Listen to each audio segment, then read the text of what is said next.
తాకట్టులో ఉన్న బంగారాన్ని విడిపించి ఆ రోజు ఆన్లైన్ రేటుకే మేము కొంటాం. Sharma gold company. నమస్తే, వెల్కమ్ టు సుమన్ టీవీ. నేను మీ యాంకర్ ఉషా. జూలై మాసానికి సంబంధించి ప్రతి ఒక్కరు కూడా 12 రాశుల వారికి అసలు ఏ విధంగా ఉండబోతుంది, మా రాశి వారు ఏ జాగ్రత్తలు తీసుకోవాల్సిన అవసరం ఉంది, ఎటువంటి పరిహారాలని పాటించాలని అడుగుతున్నారు. సో వాళ్ళందరి కోసం 12 రాశులు ఏ విధంగా ఉండబోతున్నాయి, ఏ జాగ్రత్తలు వహించాలో సురేష్ గారిని తెలుసుకుందాం.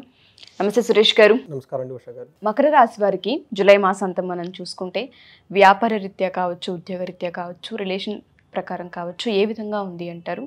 ఏ విషయాల్లో ఖచ్చితంగా జాగ్రత్తలు వహించాలి? జీవితం అనేది చాలా సంతోషంగా గడపాలి అన్న ఉద్దేశంతో మన మహర్షులు ఒక గొప్ప జ్ఞానాన్ని మనకి ఇచ్చారు జ్యోతిష శాస్త్రం ప్రకారం. సో ఎవరైతే ఈ జ్యోతిష శాస్త్రం కనుక ఫాలో అవుతూ ఉంటారో, ఆ ఫలితాలు తెలుసుకుంటూ ఉంటారో, వాళ్ళకి ముందుగానే అన్ని విషయాలు తెలిసిపోయి తదనుగుణంగా ప్లాన్ చేసుకుంటూ ఉంటారండి. జీవితం చాలా ఉన్నతంగా ఉంటుందన్నమాట.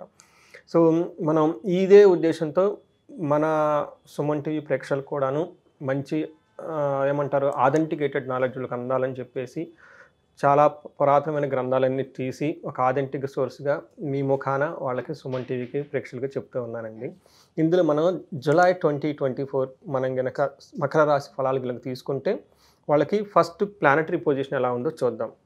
వీళ్ళకి సూర్యుడు వచ్చేటప్పటికి 16th నుంచి కర్కాటక రాశిలోకి ఎంటర్ అవుతున్నారండి. తర్వాత కుజుడు వచ్చేటప్పటికి వృషభ రాశిలోకి జూలై 12th నుంచి, తర్వాత బుధుడు వచ్చేటప్పటికి జూలై 19th నుంచి సింహరాశిలోకి, తర్వాత శుక్రుడు వచ్చేటప్పటికి కర్కాటక రాశిలో జూలై 6th నుంచి ఉన్నారండి. అంటే 4 రకాల ప్లానెట్స్ చేంజెస్ ఎక్కువ ఉన్నాయన్నమాట మకర రాశి వాళ్ళకి. తర్వాత మకర రాశి వాళ్ళకి ఒక రకంగా చెప్పాలంటే ఒక 50-60% బాగలేదనే చెప్పాలి. ఓకే, కొంచెం కేర్ఫుల్గా ఉండాల్సిన ఈ మంత్ అని మనం చెప్పుకోవాలన్నమాట. మనం డీటెయిల్ చూద్దాం. సో ఫస్ట్ వచ్చేటప్పుడు సూక్ష్మ గోచారం అని చెప్పేసి మన మహర్షులు ఒక చిన్న వర్డ్స్లో సాంస్క్రిట్ వర్డ్లో చెప్పారు ఏ ప్లానెట్ ఎక్కడ ఉంటే ఏంటి అనేది. దాని ప్రకారం కనుక మనం చూసుకుంటే కనుక వీళ్ళకి ఫస్ట్ 15 daysలో ఎలా ఉంటుందంటేనండి, సూర్యుని వల్ల శత్రునాశంత, వీళ్ళకి శత్రువులు కనుక ఎవరైనా ఉంటే వాళ్ళు నాశనం అయిపోతారు. తర్వాత కుజుడు వల్ల ఏమవుతుంటే రిపప్రియం, అంటే శత్రువులతో కలిసి కూర్చొని వాళ్ళతో కనుక మాట్లాడితే సామరస్యంగా వీళ్ళకి పరిష్కారం వీళ్ళకి అనుకూలంగా వచ్చే టైం ఉంది. తర్వాత బుధుడు వచ్చేటప్పటికి అపోజిషన్ కలిగిస్తూ ఉంటాడు అనమాట. ఏదైనా కనుక వీళ్ళు మాట్లాడితే ఆ మాటకి కౌంటర్ మాటలు ఇచ్చే అవకాశం వచ్చేసి ఉంటుందన్నమాట. తర్వాత వచ్చేటప్పటికి శుక్రుని వల్ల అనుకోకుండా ఇబ్బందులు వచ్చే అవకాశం ఎక్కువ ఉంది, విపత్తి అంటారు అనమాట. ఇది ఫస్ట్ 15 days మాత్రం. నెక్స్ట్ 15 days ఎలా ఉంటుందంటే అండి, సూర్యుని వల్ల యాత్రలు చేసే అవకాశం ఎక్కువ ఉంటుంది, యాత్ర అంటారు. తర్వాత కుజుడి వల్ల వచ్చేటప్పటికి అర్ధనాశం, ధనాన్ని పోగొట్టుకునే అవకాశం ఎక్కువ ఉంది. తర్వాత బుధుని వల్ల ఏముందంటే పుత్ర అర్ధ లభమాత్ అని చెప్తారు. అంటే పిల్లల వల్ల లేదంటే లేడీస్ వల్ల ధనం వచ్చే అవకాశం ఎక్కువ ఉందని చెప్తారనమాట. అలానే శుక్రుడు మళ్ళీ ఏమవుతుంటే యువత జనిత బాధ, ఇంట్లో ఎవరన్నా కనుక యంగ్ ఉమెన్ ఉంటే వాళ్ళ ద్వారా బాధపడే అవకాశం ఎక్కువ ఉందన్నమాట. పర్టికులర్గా వైఫ్ రిలేటెడ్ అపోజిషన్ ఎక్కువ వచ్చేసి వాళ్ళకి హెల్త్ బాగోపోవటం కానివ్వండి, లేదంటే వీళ్ళు ఏదైనా పని చేస్తుంటే పుల్ డౌన్ అయ్యే అవకాశం, అంటే స్పౌజ్ నుంచి వీళ్ళకి ప్రాబ్లం వచ్చే అవకాశం అయితే ఎక్కువ ఉందండి. కొంచెం శాంతంగా ఉండాల్సిన టైం అనమాట. సో మనం డీటెయిల్స్ కనుక ఇంకా సపరేట్గా చూసుకుంటే గోచారం ప్రకారం 6th హౌస్లో వచ్చేటప్పటికి వీళ్ళకి రవి ఉండటం వల్ల ఏమవుతుందంటే చాలా ఫేవరబుల్గా ఉంది అని చెప్పుకోవాలి. ఫస్ట్ 2 weeks అనమాట. ఏ విధంగా ఫేవరబుల్గా ఉందంటే అనుకున్న పనులన్నీ అనుకున్న విధంగా అయిపోతూ ఉంటాయి. శారీరకంగా చాలా సుఖంగా ఉంటారు, సంతోషంగా ఉంటారు. వీళ్ళకి ఈ టైంలో వస్త్రలాభము ధనలాభం కలిగే అవకాశం ఎక్కువ ఉంది. షాపింగ్ చేస్తే కనుక మంచి మంచి బట్టలు తీసుకుంటారు. ఈ టైంలో ఎలాంటి కష్టాలున్నా వాళ్ళకి చాలా ఈజీగా తీసుకొని ముందుకెళ్ళిపోయే టైం అని మనకు చెప్పుకోవాలంటే మనసులో చాలా ధైర్యంగా ఉంటుంది. అనుకున్న పనులన్నీ అనుకున్న విధంగా అయిపోతాయి. ఇదేంటంటే ఫస్ట్ 15 days అనమాట. నెక్స్ట్ 15 days ఎలా ఉంటుందంటేనండి, బంధువులతో గొడవపడే అవకాశం ఎక్కువ ఉంది. మనకి భార్యకి ముందు చెప్పుకున్నట్టు లేదంటే స్పౌస్కి ఎవరైనా కానీ వాళ్ళ ద్వారా ప్రాబ్లం పడే అవకాశం ఎక్కువ ఉంది. సంతానానికి అనారోగ్యం వచ్చే అవకాశం ఎక్కువ ఉంది. ఉత్సాహంకి ఏదైనా పని చేస్తే ప్రాబ్లం అయ్యే అవకాశం ఎక్కువ ఉంది. భార్యతో వైరము. తర్వాత స్టమక్ రిలేటెడ్ డిసీజ్ వచ్చే అవకాశం ఎక్కువ ఉందండి వీళ్ళకి సూర్యుని వల్ల మకర రాశి వాళ్ళకి. అది లాస్ట్ 2 weeksలో అనమాట. తర్వాత కుజుని కనుక 4, 5లో ఉండటం వల్ల యాక్చువల్గా వీళ్ళకి మంగళుడు అంత ఫేవరబుల్ అయిన పొజిషన్ లేడు కాబట్టి జాగ్రత్తగా ఉండాలన్నమాట. వీళ్ళకి వచ్చేటప్పటికి ఫస్ట్ 2 weeksలో కుజుడు ఏం చేస్తారంటే అండి, వీళ్ళకి బంధువులతో వైరము, రోగపీడ, తర్వాత విరోధం పెట్టుకోవటం అందరితోటి, షార్ట్ టెంపర్గా ఉండటము, తర్వాత ఆరోగ్య భంగం, తర్వాత బంధువుల వల్ల చికాకులు, మిత్రుల వల్ల ద్రోహం. సో ఫ్రెండ్స్ ఎవరైనా ఉంటే వీళ్ళకి చీట్ చేసే అవకాశం ఉంది కాబట్టి కేర్ఫుల్గా ఉండాలి.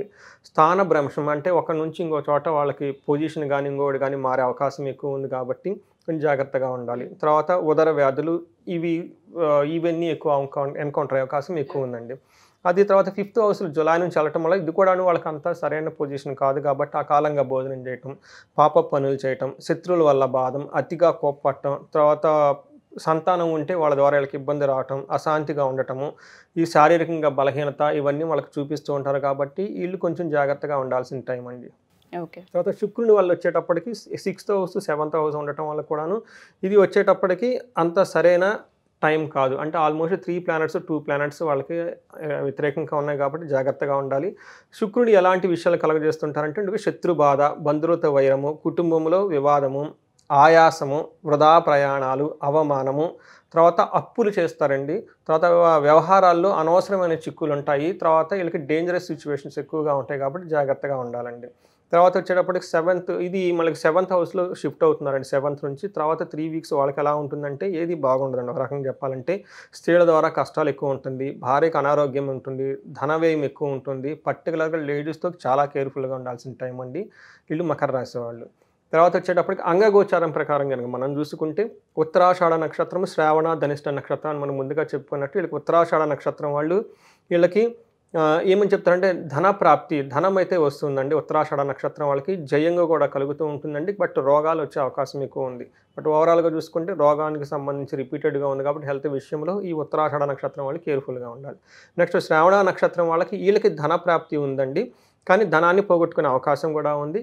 కానీ మార్స్ వల్ల ఏమవుతుందంటే కలహము, అనవసరమైన వీళ్ళు గొడవలు పడే అవకాశం ఎక్కువ ఉంది కాబట్టి తర్వాత జయం అంతా ఉంది. వీళ్ళు హెల్త్ విషయాన్ని జాగ్రత్తగా పెట్టుకోవాలండి. తర్వాత మనకి ధనిష్ట నక్షత్రం వాళ్ళకి వీళ్ళకి ధన ప్రాప్తి, ధనం అయితే అనుకున్న విధంగా వస్తూ ఉంటుంది. తర్వాత గొడవలు అయ్యే అవకాశం ఉంది కాబట్టి చాలా సైలెంట్గా ఉండటం బెటర్ అండి. ద బెస్ట్ అడ్వైజ్ ఏంటంటే మౌనం, అది ఏమంటారు ఓ మోగ మనసు అన్నట్లు మౌనంగా ఉండటమే ఒక గొప్ప మన గిఫ్ట్ అనుకో చెప్పుకోవాలి. ఈ టైంలో ఎస్పెషల్లీ ఇది మన టైం కాదు, గివ్ టు యువర్ స్పౌస్, వాళ్ళ టైం అనుకుని వదిలేసేయండి. తర్వాత వచ్చేటప్పుడు వీళ్ళకి కూడా హెల్త్ రిలేటెడ్ విషయాల అవకాశం ఎక్కువగా ఉందండి, కొంచెం జాగ్రత్తగా ఉండాలి. బట్ ఈ రాశి వాళ్ళందరికీ రాజ్యలాభం చూపిస్తుందండి. ఒక బెస్ట్ ఏమంటేనంటే అధికారులతోటి, హయ్యర్ అఫీషియల్స్ తోటి చాలా మంచి జరిగే అవకాశం ఎక్కువగా ఉంది కాబట్టి 3 నక్షత్రాలు ఉత్తరాషాఢ, శ్రావణ, ధనిష్ట నక్షత్రం వాళ్ళు మిగతా విషయాలు ఎప్పుడెప్పుడు చెప్పినా వాటికి అనుగుణంగా కొంచెం కేర్ఫుల్గా ఉండాలి. సో మనం ముందుగా చెప్పుకున్న వాళ్ళకి వీళ్ళకి 50-50గా ఉందని చెప్పుకోవాలండి. Sure sir, thank you. So ఎవరైనా సరే మాస ఫలాలు చూసిన తర్వాత పర్సనల్గా మేము జాతకం చూయించుకోవాలనుకుంటున్నాం, మాకు ఈ సందర్భంలో కలిసి రావట్లేదు, ఒకసారి పరిహారాలు చేయించుకోవాలనుకుంటున్నామని అడుగుతూ ఉంటుంటారు, మనం అపాయింట్మెంట్ తీసుకునే అవకాశం ఉంటుంది? సో ఉషా గారు 2 మిషన్లు అండి, 2 కాదు 3 మిషన్లు అండి. ఫస్ట్ ఈ జ్యోతి మన పూర్వీకుల ప్రకారం ఏంటంటే ప్రతి ఇంట్లో ఒక జ్యోతిష్యం తెలిసిన వాళ్ళు ఉండాలండి. అసలు ఆ ఫ్యామిలీలో ఉండే వాతావరణం డిఫరెంట్ అండి. వాళ్ళలో ఎంతో మెచ్యూరిటీ ఉంటుంది, ఒక పరిణితి ఉంటుంది, చాలా హ్యాపీగా ఉంటారండి. వాళ్ళ ఇంట్లో మ్యారేజెస్ కానీ అన్నీ చాలా బాగుంటాయండి. అంటే అప్స్ అండ్ డౌన్స్ ఉంటాయి బట్ ఒక ఉన్నతంగా ఉంటుంది. అందుకని ప్రతి ఇంట్లో జ్యోతిష్యం తెలిసిన వాళ్ళు ఉండాలి కాబట్టి ఒక చిన్న జ్యోతిష్యానికి సంబంధించిన కోర్స్ మన యాన్ సిస్టమ్ మన పురాతన గ్రంథాల నుంచి తీసుకుంటే ఒకటి డిజైన్ చేయడం జరిగిందండి. ఇష్టమైన వాళ్ళు ఆ కోర్సుని చేసుకుంటే చాలా బాగుంటుంది ఒకటండి. రెండోది వచ్చేటప్పటికి మనకి చాలా ప్రాబ్లమ్స్ ఉంటాయండి. మన ఫ్యూచర్ ఎలా ఉంటుందో తెలియదన్నమాట. సో ఏదైనా కనుక వాళ్ళకి ఇండివిజువల్గా ప్రాబ్లమ్స్ ఫేస్ చేస్తూ ఉంటే మనల్ని కనుక కన్సల్ట్ అయితే మనం వాళ్ళకి కౌన్సిలింగ్ ఇవ్వచ్చండి. ఆస్ట్రాలజికల్ పరంగా వాళ్ళ స్ట్రెంత్ ఏంటి, వీక్నెస్ ఏంటి, ఏది ఎలా ఉంటుందని చేయొచ్చు అనమాట. ఇవి కాకుండా కొంతమంది జాతక చక్రం బాగున్నా అంటే చాలా స్పెసిఫిక్ ప్రాబ్లమ్స్ ఫేస్ చేస్తుంటారన్నమాట. వ్యాపారం ఎంత చేసినా ఎక్కి రాకపోవటం కానివ్వండి, లేదంటే జాతకాలు బాగుంటాయి కానీ వివాహం అయిన తర్వాత గొడవలు, డైవర్స్ తీసుకోవటం కానీ ఇట్లా ఈ టైపు కొన్ని ఇష్యూస్ ఎక్యూట్గా ఉంటాయి అనమాట.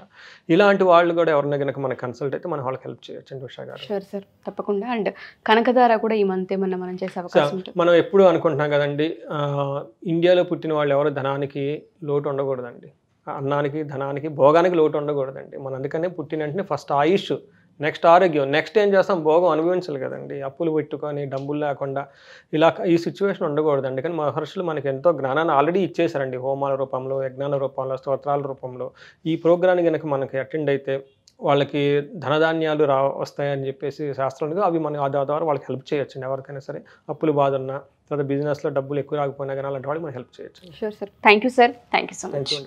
సో ఎవరైనా సరే మా ఈ ఎపిసోడ్ చూసిన తర్వాత పర్సనల్గా జాతక రీత్యా ఎవరైనా కన్సల్ట్ అవ్వాలి అనుకున్నా, జాతకం చూపించుకోవాలి అనుకున్నా, పరిహారాలు చేయించుకోవాలి అనుకున్నా, లేదా కనకదార హోమంకి సంబంధించి ఎవరైనా డీటెయిల్స్ తెలుసుకోవాలి అనుకున్నా ఎస్పెషల్లీ డివోర్స్ కేసెస్కి సంబంధించి ఇబ్బందులు పడుతూ ఉన్నా లేదా ఫినాన్షియల్ ఇబ్బందులు పడుతూ ఉన్నా వాటికి సంబంధించి హోమాలు కూడా ఉంటూ ఉంటాయి. పరిష్కారం అనేది ఖచ్చితంగా ఉంటూ ఉంటుంది. కింద స్క్రోల్ తన కాంటాక్ట్ నెంబర్ని కాంటాక్ట్ చేస్తే సురేష్ గట్టి మీకు పూర్తి వివరాలు అందిస్తారు. Thank you. సుమన్ టీవీలో మీ పర్సనల్ అండ్ బిజినెస్ ప్రమోషన్స్ కోసం కింది నెంబర్కి కాంటాక్ట్ చేయండి.